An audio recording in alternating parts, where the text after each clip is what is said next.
வணக்கம். தென் தமிழக கடலோர பகுதிகளில் மற்றும் அதனை ஒட்டியுள்ள பகுதிகளில் நிலவும் வளிமண்டல கீழடுக்கு சுழற்சி காரணமாக தமிழகத்தின் பல்வேறு மாவட்டங்களில் கனமழை பெய்து வருகிறது.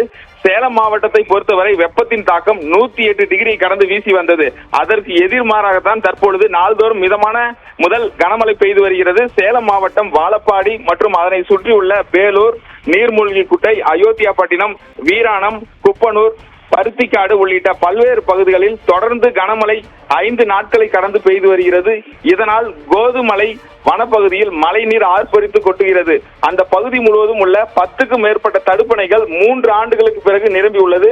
இதனால் அந்த பகுதியில் நிலத்தடி நீர்மட்டம் உயர்ந்துள்ளதால் விவசாயிகள் மகிழ்ச்சி அடைந்துள்ளனர். 3 ஆண்டுகளுக்கு பிறகு தடுப்பணை நிரம்பி ஆர்ப்பரித்து கொட்டும் நீரை விவசாயிகள் மகிழ்ச்சியுடன் கொண்டாடி வருகின்றனர்.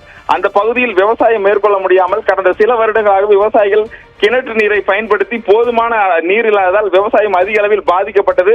தற்பொழுது சேலம் மாவட்டத்தில் பெய்து வரும் தொடர் மழையின் காரணமாக இந்த 10க்கும் மேற்பட்ட தடுப்பணைகள் நிரம்பியுள்ளதால் அந்த பகுதி விவசாயிகள் மகிழ்ச்சி அடைந்துள்ளனர்.